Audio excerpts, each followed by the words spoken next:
Jim Bowden is at it again. Let's go talk about it. Okay, so here we go. More subscribers of The Athletic have submitted their trade proposals to Jim Bowden of The Athletic. I actually did a video on this last week, so if you haven't seen it, check it out up here somewhere. But what is going on here is people submitted trade proposals, and former general manager Jim Bowden gives his critiques on them. And for me, my job here is to not only critique the trades, but to critique what Jim Bowden thinks of these trades. Let's take a look at the first one. We have 18 of these, so strap yourselves in, grab your popcorn, because I think this is going to be pretty fun. If you just go look at the other video, you'll just see how bad some of these are and how bad some of Jim Bowden's thoughts are. Some of them he hits the nail on the head, but there's some where he is just really off. But let's get to it here. First trade, we have Josh Hader to the Giants for catcher Joey Bart and right-hander Camilo Doval. I actually think this is a pretty interesting trade to start things off. The values on Baseball Trade Values, which is what I'll be using for all of these trades. Baseball Trade Values is a trade simulator where they have algorithms similar to what Major League Baseball teams use today. They have a 95% success rate on real-life trades. They do a great job over here. So if I'm taking a look at this trade, the values actually line up pretty well.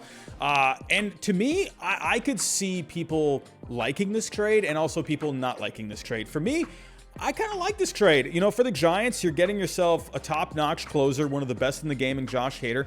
He is going to be a free agent soon, and that's why I think for the Brewers, I actually kind of like it, because you're getting a future catcher in Joey Bart, big bat, and you're getting a guy in Camilo Doval where he had a lot of success last year, was the Giants closer at the end of the season. He is a young flamethrower of a closer. I think, honestly, this guy has all the potential in the world to be one of the top closers in the game. For the Brewers, I like it because you're getting two guys that are under control for a long time, and they can help your team win, not just now, but obviously in the future. And for the Giants with Hader, you still have a pretty good team over there. You definitely, I think, could maybe use a bit of a boost in that bullpen there. Had a good bullpen last year, but getting someone like Josh Hader, that's only going to solidify your chances in a tough National League West. So I personally like this trade. Let's see what Jim Bowden thinks. If I'm the Giants, I'd make this offer. If I'm the Brewers, I'd pass. I don't know if the Brewers would pass on this necessarily. I think they would really give it some thought. I could see the Brewers maybe accepting this kind of a trade. The Brewers have a legitimate chance to return to the playoffs this year and possibly even win the World Series, because they have three aces, Burns, Woodruff, and Peralta, and two impact relievers, Hader and Devin Williams. And that's another thing too. They have Devin Williams, who can slide into the closer role. And then if you get Doval, he essentially will just be the new setup guy. So for me, I like this because for the Brewers, you're getting a couple of guys here that can help you now and in the future, where, you know, Hader's value, it could be at its highest point right now. If he has another good season, then sure, maybe the value could, you know, be a little higher, especially if he's going to be a free agent in the next couple of years. But I think, honestly, I don't think this is that bad of a trade for both sides. I kind of like it, to be completely honest. Up next, we have another Josh Hader trade. The Brewers trade Josh Hader to the Mets for Jeff McNeil, Dominic Smith, and JT Ginn. Taking a look at the trade on paper, it's actually pretty close in terms of values. For the Mets, you are getting Hader, and then for the Brewers, you're getting three players, a pitching prospect in Ginn. McNeil, he can definitely help you out now, and then Dominic Smith, he can help you. He didn't have a great season last year, so there's potential there with Dominic Smith. For me personally, I don't like it for the Brewers. I actually like the other trade better with the San Francisco Giants. I think McNeil can help you, but where exactly does McNeil fit? I mean, if you're taking a look at the Brewers right now, you got Colton Wong at second. I mean, your outfield is already pretty full. Luis Urias, I mean, you got him at third. I don't see where he fits unless you put him at DH. I mean, that's one good thing about McNeil. He is flexible, so he can play these other positions. I don't know if you want to do a rotation at the designated hitter spot if you do have the universal DH. And then for Dominic Smith, I don't know. You have Rowdy Tellez. I just don't see where Smith really fits in. I just think logistically, it's not the best looking trade. I like, you know, getting a JT Ginn in here, but I don't know. I personally like the Giants trade better than this. And then Jim Bowden, if you're taking a look at what he's saying here, he's saying, I'd argue the Brewers should retain Hader for another year, but now you've made me an offer I can't refuse. You know, if you're the Brewers, I don't know. I think the Brewers can easily refuse this trade. I I could see them liking the other trade better than this. I don't know. Yeah, Jim Bowden, I don't know what you're thinking here, my friend. Up next, we have the A's trading Matt Chapman and Ramon Laureano to the Phillies for Alec Bohm and Andrew Painter. Jim Bowden says, this deal makes a lot of sense for both sides. What time is the news conference? Oh, come on, Jim! This is an absolutely horrible trade for the A's. I mean, come on. I like Alec Bohm. I think he has a lot of potential. And Andrew Painter, I actually think he was one of the more underrated arms in the draft this past year. But this is not nearly enough for these guys. And sure, maybe Ramon Laureano, you could argue here that maybe his value is a little high here at 60.5. But the reason his value is what it is, because you got to remember, center field, that's a premium position. Laureano, he's a pretty decent all-around player. Sure, the bat has struggled. He got suspended last year, but Laureano has shown he can do a lot with the bat, and he's very good in the outfield too. So to me, Ramon Laureano is one of the better center fielders in the game. So yeah, you could argue maybe his value is a little high, but even if you take off $10 million of value, you're still not close here. And then obviously you're getting Matt Chapman, one of the best third basemen in the game. Not much of an average on base guy, at least in the past couple of years, but you're going to get power from him, and you're obviously going to get an amazing glove at third base. This is not nearly enough for the A's. If the A's did this, you're just really selling yourself short. Jim, what the heck are you talking about? Up next, we have another A's trade. They're trading Matt Chapman and Sean Manaea to the Phillies for Alec Bohm, Francisco Morales, Eric Miller, and outfielder Mickey Moniak. This is what Jim Bowden has to say. I love this trade from the Phillies' perspective, but hate it from the A's point of view, mainly because I don't value Morales, Miller, and Moniak as highly as you apparently do. I also think Oakland would be better trading Chapman and Manaea in separate deals. So if we're taking a look at this trade, it's not a good trade on paper. I mean, Manaea, he has 1 year left until free agency. Chapman has a couple of more years. Overall, they have a value combined of $42.6 million. While for the A's, you're just not getting enough value here. And again, with what Jim Bowden has to say here, he says if you're the A's, he would hate it.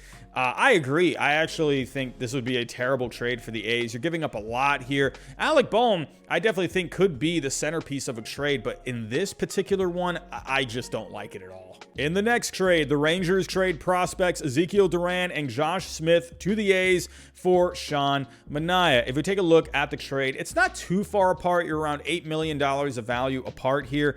For the A's, you're getting two solid middle infielders for Sean Manaea, who has 1 year left on his deal. I think he would actually be pretty good for the Rangers. That'd be a nice depth piece for them. Would definitely improve that rotation a lot. For the A's, I think you are getting a little too much in this deal. I could definitely see maybe Duran and maybe another pitcher instead. That's how I feel personally. I think if you're going to be trading a pitcher, I would like to get a pitcher back. And that's what Jim Bowden actually says here. If the A's trade Manaea, they'll need to get pitching back in the deal, not two middle infielders. So I agree with that. Wow, I agree with Jim Bowden here. So I think if you maybe take out Smith and then maybe put in someone like Otto in there, I think with Otto, if you take a look here, Otto has a value. Where are you, Mr. Otto? Okay, he's on the Rangers. Taking a look at Otto, he has a value of, I believe, 3.5. Yes, 3.5 million. So take out Smith and then put Otto in, and I think that's actually not a bad looking trade at all. But then Jim goes on to say, how about a counter of right-handers Cole Winn and Ricky Vanasco? If we take a look at this trade, it is closer in terms of value, but if I'm the Rangers, I'm not giving up Cole Winn. Sure, definitely shoot for him, but I don't think the Rangers should give him up. I don't like this trade for the Rangers. We're sticking with the A's in the next trade. They're trading Chris Bassett and Sean Manaea to the Angels for lefty Reed Detmers and shortstop Luis Rengifo. So Jim Bowden says here, Josh, are you familiar with Supertramp's song Dreamer? That would describe the Angels if they made this offer. This is way too lopsided in their favor. Well, I wouldn't say it's really lopsided, but I don't like it for the A's. I think the A's, they're coming up short here. And to be honest, I actually like Reed Detmers a lot. So I don't know if the Angels would they really want to part with him? With Manaea, you're only getting him for 1 year. Bassett, you're getting him for a couple of years. This would definitely improve the Angels now. I think Detmers has a chance to be a really good lefty in this league. And then you're getting Rengifo. he could definitely help out with the A's in terms of their middle infield.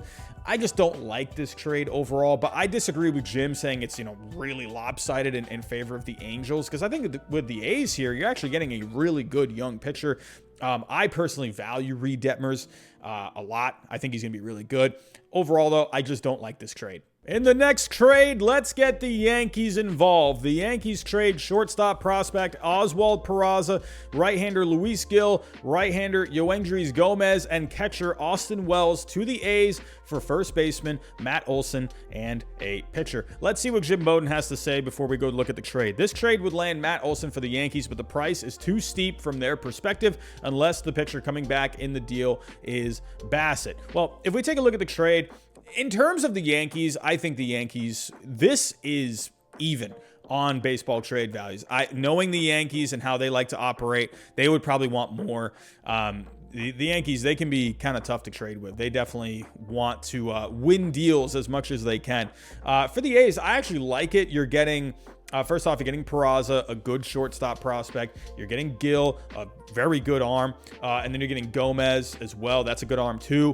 And then I actually like Austin Wells. I actually think he could be an impact bat down the road. I think the defense needs to improve. Does he stay at catcher? Not quite sure. But I actually like this package for the A's. Now, for the A's, if you were to give a pitcher, I don't think it's Bassett, because then you're just getting too much if you're the Yankees. If you're the Yankees, yes, you would want Bassett, but I think the deal that would make more sense would be Caprillion. I think that would make it more even, because if we take a look here, if we take out Caprillion and then we put in Chris Bassett, like I said, yes, for the Yankees, they would want this trade, but I don't think that would happen. I think you would have to come down a little lower. That's why I think someone like Caprillion would be that would make more sense in terms of the values. But I could definitely see the Yankees wanting Bassett as well. If we take a look at what else Jim Bowden has to say here, he says here, otherwise, I think a package of Peraza and Gil is probably close to a fair offer for Olson. Maybe the Yankees would have to throw in righty Randy Vasquez or righty Beck Way. Well, actually, if we take a look here, if you throw in both Way and Vasquez, this trade is actually, you're not, the A's, I don't think they would do this. I think you would have to take out Vasquez or Way, and you would have to throw in, a better pitching prospect. If we take a look at maybe some other pitching prospects here, maybe you could throw in Schmidt or Medina instead of maybe Beck Way or Vasquez. I think that would personally be the more even trade.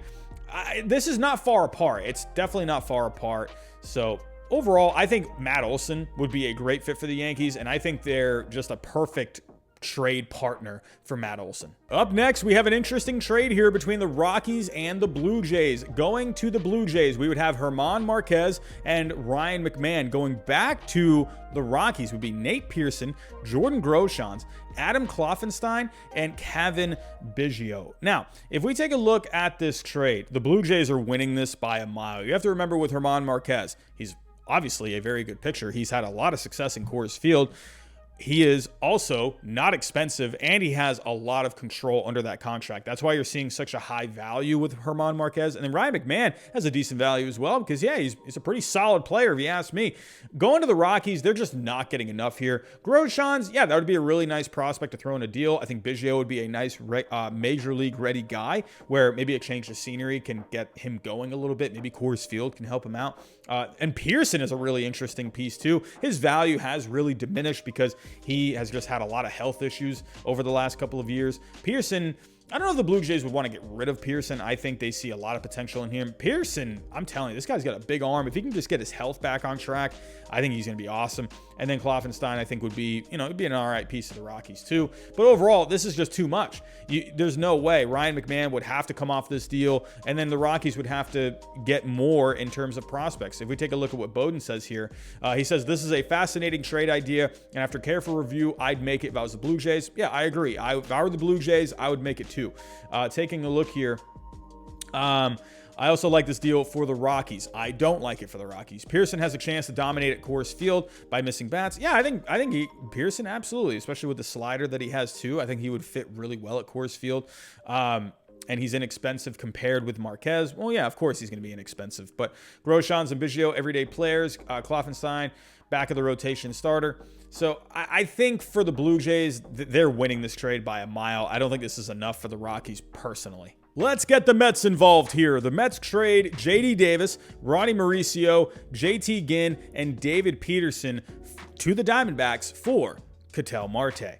This is what Bowden has to say. Load up the truck and send the Diamondbacks quantity for quality. I'd make this trade if I'm the Mets, but not if I'm Arizona. Well, let's take a look here. Arizona, why wouldn't you do this trade? I absolutely think they should do this trade. If this actually came up, which I don't think it would, this would be a huge package for the Diamondbacks. You got to remember with Marte, yes, he's one of the most electric players in the game, but he's had trouble staying on the field. So Marte's value has really diminished.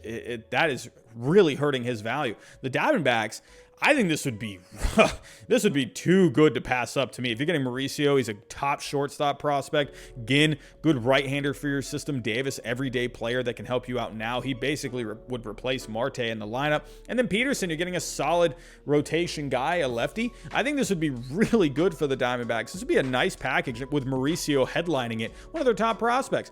If we go on here, taking a look, I don't know what Jim, I don't know what you're talking about here. You're saying if you're Arizona, you wouldn't do it? Well, I don't know, my friend. You must have had a lot of good offers in your past that you turned down because, I don't know, man. That's a pretty good trade offer if you ask me. He says here, instead, I'd counter with catcher Francisco Alvarez and third baseman Brett Beatty for Marte. Well, let's take a look at that one. Are you kidding me, Jim? What are you talking about? Go to sleep, Jim. Jim, if you were the general manager for the Diamondbacks and you demanded Alvarez and Beatty for Marte, they would laugh hysterically for 20 minutes on the phone while you just sat there, and then they would go to sleep laughing. They would go out for dinner laughing. They would be laughing for a straight week if you demanded this trade. Are you kidding me? Look how far apart this is. Jim, please. You need a nap, my friend. You need a nap. Up next, we have the Giants trading Steven Dugar, Sean Hagel, Gregory Santos, Hunter Bishop to the Diamondbacks for Ketel Marte and Madison Bumgarner. Hey, Madison Bumgarner back with the Giants. I wouldn't mind that at all. And hey, getting Ketel Marte in this trade, that's not too bad if you ask me. Let's see what Jim Bowden has to say. If I'm the Giants, I don't want Bumgarner and his contract back, not even for sentimental reasons. He's due $60 million over the next 3 years. If I'm the Diamondbacks, I'm demanding shortstop Marco Luciano and outfielder Heliot Ramos for Marte. Well, let's take a look at the first trade overall. This is actually interesting.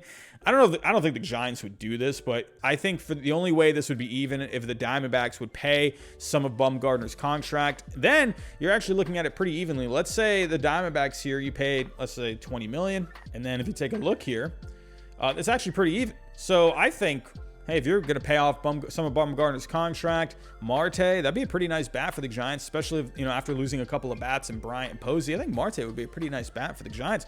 And then you're looking at a pretty even trade here. The Diamondbacks are able to dump a lot of salary with Bumgarner. Yes, you're having to pay a little bit, but sometimes you got to pay a little bit to get rid of the whole thing. And then with Marte, yeah, you're losing Marte, but at least you're getting it's an okay package. It's not the best package. Bishop is a pretty decent outfield prospect. You're getting a couple arms here that can be nice in your system. I don't know if I like it overall for the Diamondbacks. I would want more higher level prospects personally. If we go on here, he mentioned here, if I'm the Diamondbacks, I'm demanding shortstop prospect Marco Luciano and Heliot Ramos. So if we go take a look here, again, Jim, you're demanding these, I understand you got to demand a lot, but these teams would laugh you out the building, Jim. I mean, are you kidding me? Luciano and Ramos have a combined value of right around $80 million, and Marte at the moment right around $37 million. Jim, you're gonna get you had to have gotten laughed out the building a million times, Jim. I can't do this thing. Up next, we got an interesting trade. We're going to stick with Madison Bumgarner. The Diamondbacks are going to trade Bumgarner and cash to the Angels for Justin Upton and a player to be named later. Well, let's take a look at this trade. Bumgarner and cash to the Angels, Upton to the Diamondbacks. Look at that. Dead even. $25.9 million over here, $25.9 million over here. It's actually not the worst idea I've ever seen. It's actually not that bad. I kind of like it for the Diamondbacks. You're getting a bat. Personally, though, I think the Diamondbacks should hang on to Bumgarner. I think if they can get him turned around, he's going to help out their team way more than Upton would. I like the idea. I don't hate it personally. I just think the Diamondbacks should keep Bumgarner. Another interesting trade up next, the Rangers and the Yankees. This is really interesting. The Rangers trade shortstop, third baseman Isaiah Kiner-Falefa and Leody Taveras to the Yankees for Joey Gallo and Domingo Germán. Jim Bowden, he says here the Yankees would give this one a hard pass. Kiner-Falefa and Taveras aren't going to hit enough to interest them. I actually kind of agree. The Yankees, according to reports, they were interested in Kiner-Falefa, so I think they definitely would like to make a trade for him. And Taveras is a young outfielder where, hey, he can definitely help improve their defense and give them some speed. But on paper, I don't know. First off, I don't see why the Rangers would want to bring Gallo back. I don't know. I mean, I just don't see that happening. Germán, I think that would be a pretty nice fit. Honestly, maybe you could see a situation here with Kiner-Falefa and maybe someone else for Domingo Germán. I could maybe see something like that personally. Or maybe even Kiner-Falefa and Taveras for Germán and maybe another player as well. I could see a situation like that, but I don't see Gallo going back to the Rangers. I just don't think that makes a lot of sense. Up next, we got the Phillies and the White Sox. The Phillies in this trade are trading right-hander Hans Kraus, the number 4 prospect on MLB Pipeline, and another top 20 prospect to the White Sox for Craig Kimbrel. Well, if we take a look at this trade right here, so I put Kraus and I put Mayer. Here's their number 20 prospect. As you can see, is 0.5 value. But even then, the White Sox, they're actually winning this deal by around $5 million. With Kimbrel, his value is a 0.6 right now. You got to remember with relievers, their values tend to not be as high, just based off of positions like shortstops, center fielders, catchers. They're going to be higher in value. Starting pitchers are going to be higher in value. But with Kimbrel, and combined with the fact that he's had struggles for the last half season. He was really good with the Cubs, but then when he went to the White Sox, really struggled there. For the Phillies, I could actually definitely see Dave Dombrowski making a trade for Kimbrel. Has a sweet spot for him, trading for him when he was with Boston. So I could definitely see the Phillies going after Kimbrel, and they could definitely use another arm out there too. For the White Sox, I actually think if you got this package here, that'd be really good for them. Jim Bowden says, first of all, I wouldn't trade for Kimbrel until I saw him pitch in spring training. Well, why do you need to see him pitch in spring training? What difference is that going to make, Jim? I mean, if he's pitching in spring training, you got prospects, younger guys looking to win positions. I mean, Kimbrel, what difference is it going to make? You already know what you're getting with Kimbrel. I want to see what he would do in the regular season personally, if he can, get himself right. What's spring training going to prove? Teams need to ensure he's rebounded for, yada, yada. But even if Kimbrel pitches well in the spring, I wouldn't do this trade if I'm the White Sox. Really? You wouldn't do this trade if you're the White Sox? Hans Kraus, a number 4 prospect and a top 20 pitching prospect? Jim, what the heck are you talking about? You must have really, really missed on some opportunities while you were a general manager to get some pretty good pitching prospects. I mean, you would turn this down? Are you kidding me? I would do this in a heartbeat. He goes on to say here, I wouldn't do this if I'm the White Sox. I'm not convinced Kraus will live up to the hype. Kraus is a really good fastball. There's a lot of potential with him, and I don't think he's a good enough prospect to land Kimbrel. I don't know, man. If we're taking a look at Hans Kraus, he pitched in the majors for 2 games last year. He had 2 starts. If we take a look, like I said, he's got a 65 fastball. He's got a 55 curveball, a 65 slider. This guy is a really good pitching prospect. Taking a look at his numbers last year, in the minor leagues last year, he had a 3.12 ERA. He had 92 strikeouts over 80 innings. I think Hans Kraus could be a really solid pitcher. You would pass on him, Jim? Jim, come on, man. You're making my head hurt. Up next, we get a trade between the Angels and the Rays. Going to the Rays would be outfielder Joe Adell, and going back to the Angels would be shortstop prospect Greg Jones. Actually, not a bad-looking trade on paper. If we take a look here, this is pretty even. Jones has a $20.6 million worth of value, while Adell, his value has taken a hit. He's really struggled since coming up to the major leagues. He's shown some flashes, but as of right now, only a value of $19 million. His value was sky high at one point, and ever since he's come up to the major leagues, it's really diminished. But as of right now, it's not a bad-looking trade. For the Angels, hey, getting someone like Jones would be pretty nice, but the only thing I have a problem with here is you have Paris and Jackson and Vera in your minor league system. They are far away. Jones is closer. To me, though, I would think for the Angels, I would like to get a pitcher in return if you can. To me, personally, I would take out Jones. And if you could get someone like Patino, I don't know if the Rays would give him up. But I think, on paper, this looks pretty good. I would think the Angels would want a a pitching prospect in return, because that's what they need to improve on in their system. I don't think you need to be going, getting shortstops right now. I don't think that's what you need. Jones would be really nice for someone's system, but I think the Angels, their need right now is more pitching. And I don't think they would give up Adele unless you got someone like Patino. Let's see what Jim Bowden has to say. No dice. If I'm the Angels, the only way I trade Adele is if I get a top starting pitching prospect. I agree. Jim, we are seeing eye to eye on here. Patino, maybe not a prospect anymore. He's gotten his taste of the major leagues, but if I'm the Angels and the Rays offered me Patino for Adele, I would do it. Absolutely. I would definitely do it. Up next, we have the Mariners trading outfield prospect Cade Marlowe to the Rays for Kevin Kiermaier. If we take a look at the trade on paper, Kiermaier, I think for the Rays, they would have to pay some of his contract to make this even. I don't think the Mariners would want to give up someone like Marlowe. This is a guy last year, if you take a look, he's a number 27 prospect in the Mariners system. Had a good season in the minor leagues last year. Hit 275, 26 home runs, 107 RBIs, 25 doubles. He had 10 triples as well. There's a lot of potential with someone like Cade Marlowe. For the Mariners, I just don't see why they would want to get rid of him for just someone like Kevin Kiermaier. I think Kiermaier would be a better fit with some other teams personally. I don't think the Mariners need someone like Kiermaier. Maybe if the Rays pay his contract, I could see something like that, but overall, I just don't like the trade. Sticking with the Mariners, they trade pitching prospect Emerson Hancock to the Cardinals for third base prospect Nolan Gorman. That sounds pretty interesting on paper. Before I get to what Jim says, taking a look, that's not the trade. Here's the trade. As of right now, the Cardinals would be losing this trade. Hancock, there's a lot of potential with him. He was one of the high draft picks in the 2020 draft. I believe he was picked 6th overall. But Hancock, he just hasn't proven himself as much in the minor leagues. I think he needs to show more down to the minors. He has done well so far, while Gorman is more proven at this point. So right now, the Cardinals, they would be losing this trade. The Mariners would be winning this trade. But I don't think the Mariners would want to get rid of someone like Hancock. And actually, Jim Bowden, once again, we agree. He says here, as much as I love the left-handed power of Gorman, I'm not trading Hancock if I'm the Mariners because I think their young starting pitching will be the key for them over the next 5 years. So I'd reject the offer from the Mariners side. I'll tell you right now, the Mariners would have a really hard time turning this down. I think with Hancock, me personally, I think his value is higher than this. That's just my own personal opinion. To me, I just think with the Mariners, you don't trade Hancock. I think you hang on to him. Gorman would be really enticing. He really would. Right now, though, I know that sounds crazy because it's the Mariners are winning this trade by a mile, at least in terms of the values, but I wouldn't want to get rid of Hancock. Sticking with the Cardinals, in this trade, they trade shortstop Paul DeJong to the Twins for outfielder Trevor Larnach. If you take a look at this trade, right now, the Cardinals, they'd be winning this trade by a mile. $22.6 million going to the Cardinals, $4.5 going to the Twins. But for the Cardinals, though, I mean, you already got a full outfield. You got O'Neill, you got Bader, you got Dylan Carlson.